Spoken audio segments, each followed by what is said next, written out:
Philadelphia.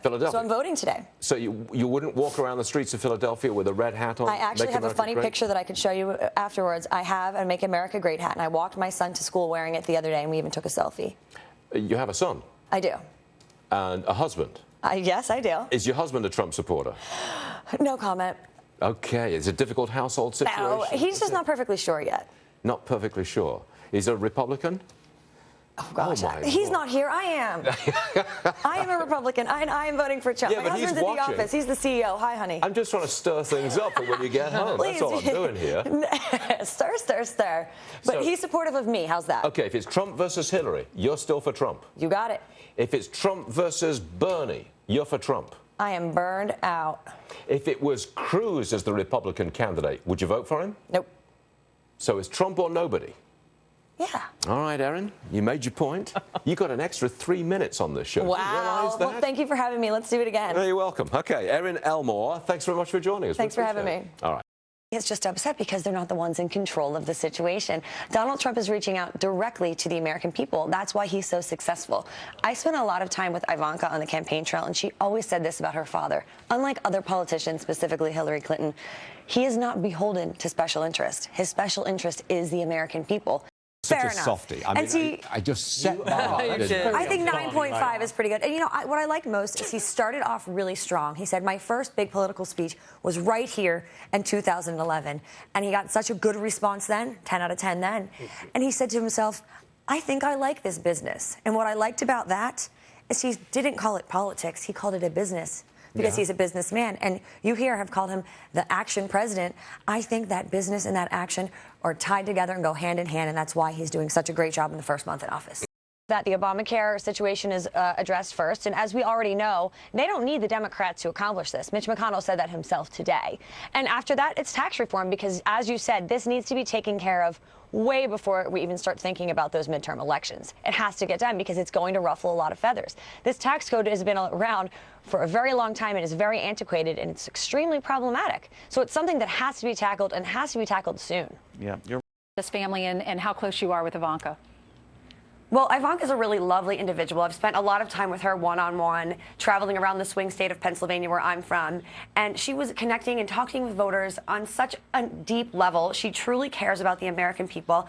And as we know, she spent a lot of time developing her father's child care, elder care, and school choice policies. And I've always said about all of the children, look how they're living their lives. Many of them are married with children. They all work in business.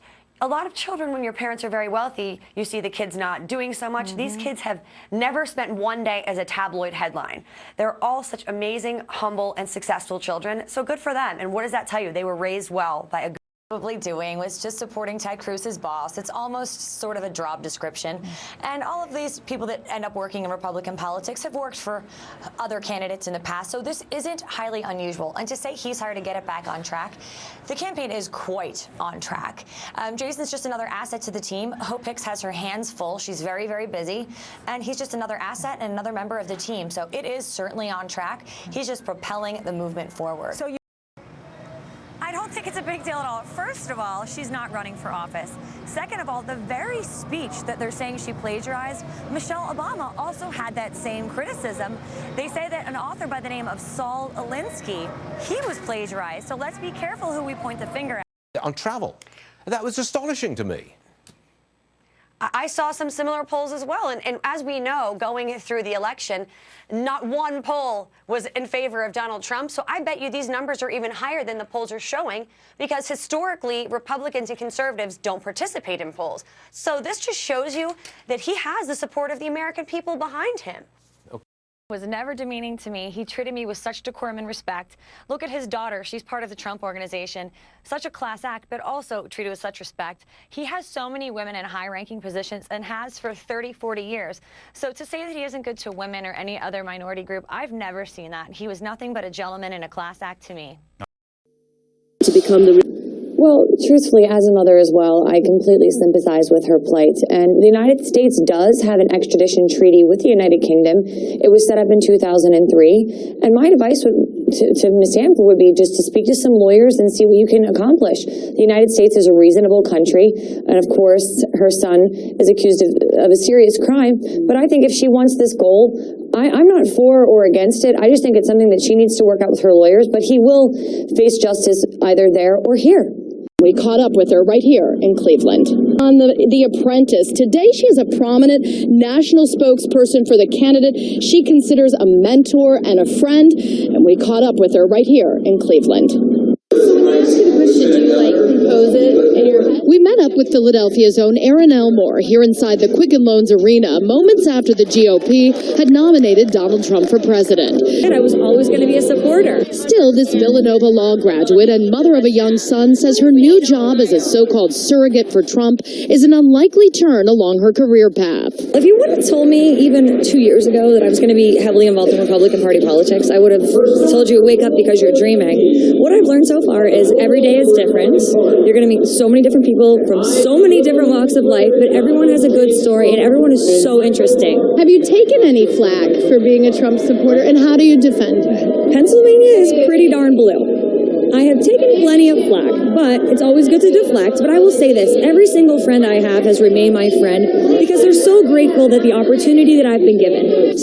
For Julie, but also of Nancy Pelosi to say it. Irresponsible, it's slander. Let's talk about Nancy Pelosi for a second. She has the honor and the distinction of being the most well-known, yet least liked person in, the Senate and the leadership. And that's coming from pollsters. The Democrats have called her a disgrace. She has flip-flopped on her stance on whether it's Obamacare or the economy. All she's doing is pandering to her political leftists out in California. For her, there is no credibility here. She's not fair. She's not balanced. And Julie, aren't you worried about your own? In that regard, it's just about what he's going to do for the country and job creation. All Hillary Clinton wants to do is falsely increase the minimum wage. That does nothing for our country. It doesn't create jobs. And the looser borders that she's going to create is actually going to reduce wages. So there's just no possible way that these numbers are adding up for the Democrats. Trump surrogate and RNC deputy press secretary. So, you heard it. I want your response. You're a Trump lady. Tell us. I mean, her health is a paramount concern here. You don't pivot and talk about your opponent when it comes to something as important as your health. Okay. Really bad. Okay. And you don't think that she has been transparent? Clearly not. Okay. We heard she was dehydrated. Now we find out it's pneumonia. What's the real answer? And this matters. We're not talking about dog catcher here. We're talking about President of the United States. That's a good line. We're not talking about dog catcher. What I love is the mantra here.